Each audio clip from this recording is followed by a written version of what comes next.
Your bill sir.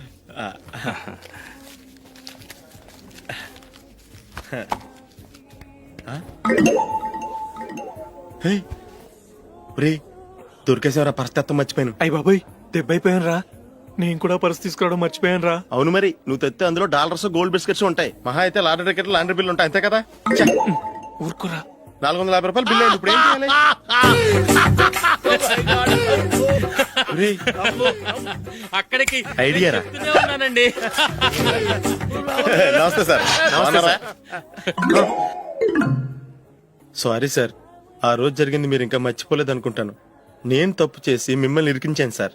దానికి నేను చాలా ఫీల్ అవుతున్నాను సార్. సార్, ఆ రోజు నేను చేసిన తప్పుకి శిక్షగా ఈ రోజు మీ బిల్ నేను పే చేస్తాను సార్. నా బిల్లు పే చేయడానికి నువ్వెవడివి? అమ్ము, నీతో మాట్లాడితేనే డేంజర్. ఏంటి సార్ ఇది? తప్పులు చేయడం మానవ సహజం. తప్పు ఒప్పుకున్నప్పుడు మనసుని ఏ మనిషి అయినా క్షమించాలి సార్. నన్ను క్షమించండి సార్. మీ బిల్ నన్ను పే చేయనివ్వండి సార్, ప్లీజ్ సార్. వద్దు బాబు వద్దు. నేనే ముష్టోడు కాదు, నా దగ్గర డబ్బులున్నాయి. నా బిల్లు నేనే ఇచ్చుకుంటాను.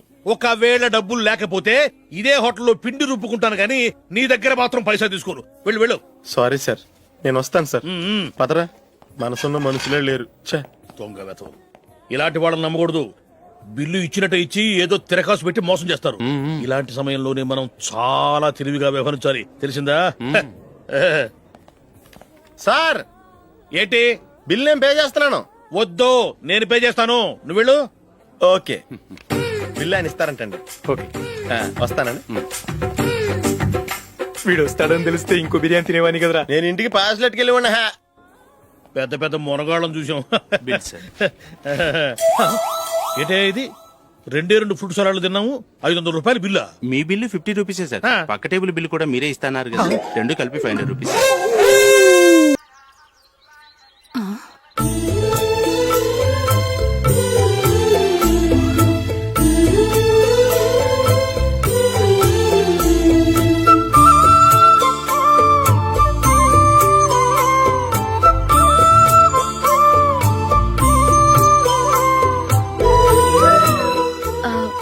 రంగుల ముగ్గు ఒకటే నాకు తెలుసు.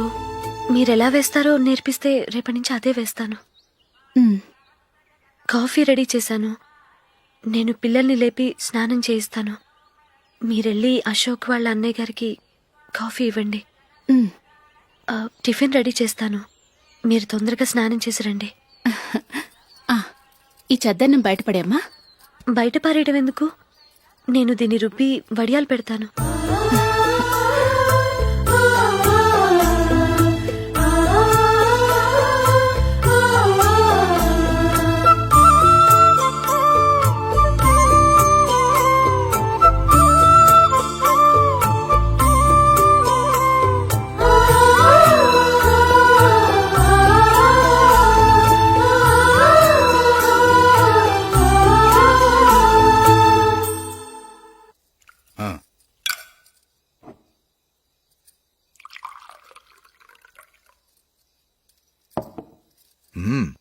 ఈ రోజు వంటలు కాస్త బాగున్నట్టున్నాయి.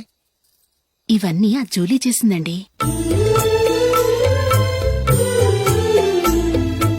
ఒరే పెద్దోడా, రోజు మనం చద్దనాన్ని వేస్ట్ గా బయట పారేసేవాళ్ళం కదా, ఆ పిల్ల దాన్ని రుబ్బి పిండొడియాలు పెట్టింది. మమ్మీ, ఇది అర్థం కావట్లేదు, కొంచెం చెప్పువా. నేనేమన్నా ఖాళీగా ఉన్నానా? వడ్డిస్తున్నాను కదా, తర్వాత రా. ఏది ఆ ఒడియాలు ఎలా ఇవ్వు.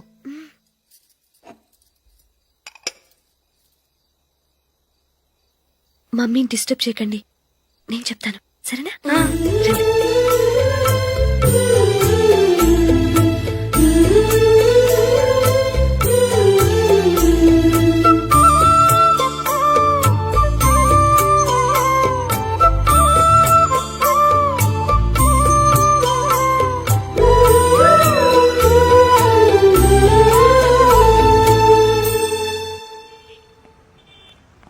ఎందుకు జూలీ మీ నాన్నగారు ఇన్సూరెన్స్ డబ్బుతో ఈ కెమెరా కొంటాం?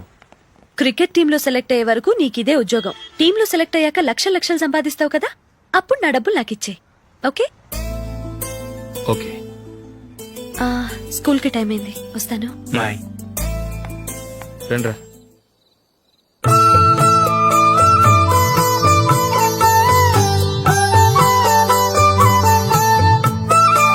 కాఫీ తీసుకోండి.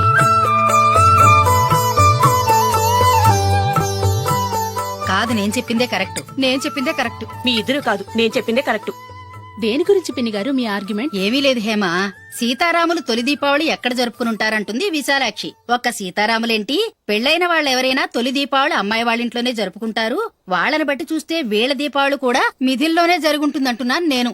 తప్పు అంటుంది శశికళ. తప్పుగాక మరేంటి, మిదిల్లో ఎలా జరుపుకుంటారు? పెళ్ళవగానే వాళ్ళు అడవికి వెళ్లేదా? తొలి దీపావళి అక్కడే జరుపుకొని ఉంటారు. ఆ కారడవుల్లో దీపావళి ఎలా జరుపుకుంటారు? 14 సంవత్సరాలు వనవాసం ముగిశాక అయోధ్యకు వచ్చి అప్పుడు జరుపుకుని ఉంటారు. మీ ఇద్దరు చెప్పింది తప్పు, నేను చెప్పిందే కరెక్ట్. కాదు, మీ ఇద్దరు చెప్పిందే తప్పు, నేను చెప్పిందే కరెక్ట్. నేను చెప్పిందే కరెక్ట్. కాదు, నేను చెప్పిందే కరెక్ట్. ఒక్క నిమిషం, నేను చెప్పనా? ఆచారం అనుష్ఠానం అన్నీ తెలిసిన మేమే తెలియ కొట్టుకుంటున్నాం. క్రిస్టియన్ పిల్లవి, నీకెలా తెలుస్తుంది? ఏదో నాకు తెలిసింది చెప్తాను, తప్పైతే క్షమించండి. సరే చెప్పు. ఆంటీ, రామావతారం తర్వాత కదా కృష్ణావతారం. కృష్ణావతారంలో నరకాసురుడు చచ్చిపోయిన ఆనందంలో దీపావళి చేసుకుంటారు. దీన్ని బట్టి చూస్తే రామావతారంలో అసలు దీపావళే లేదు. అలాంటప్పుడు వాళ్ళు తొలి దీపావళి ఎలా చేసుకునుంటారు?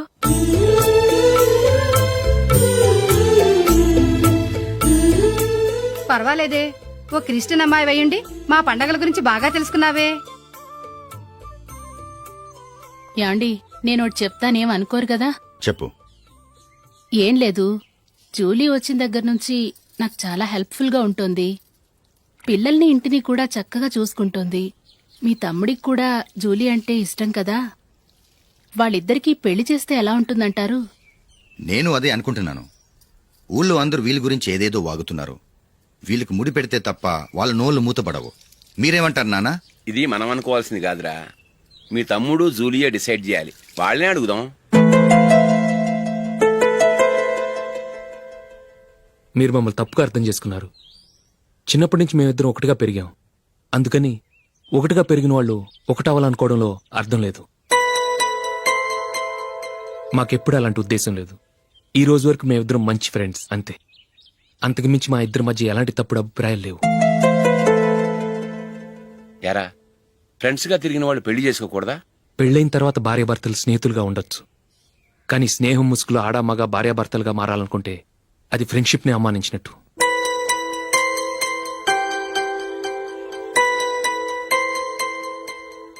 చూడగానే ప్రేమ పుడుతుంది, చూడకుండా కూడా ప్రేమ పుడుతుంది.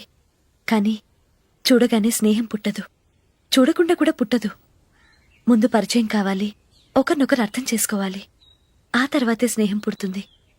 స్నేహం మాకు వరంగా దొరికింది. మేము ఎప్పటికీ స్నేహితులుగానే ఉంటాం.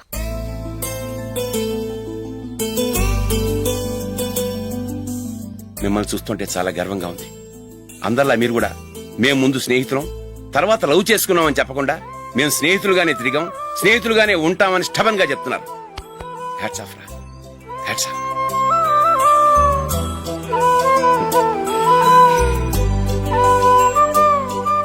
ఊళ్ళో వాళ్ళ మాటలు నమ్మాను, కానీ తోడబుట్టిన వాడిని నమ్మలేకపోయాను. I'm sorry.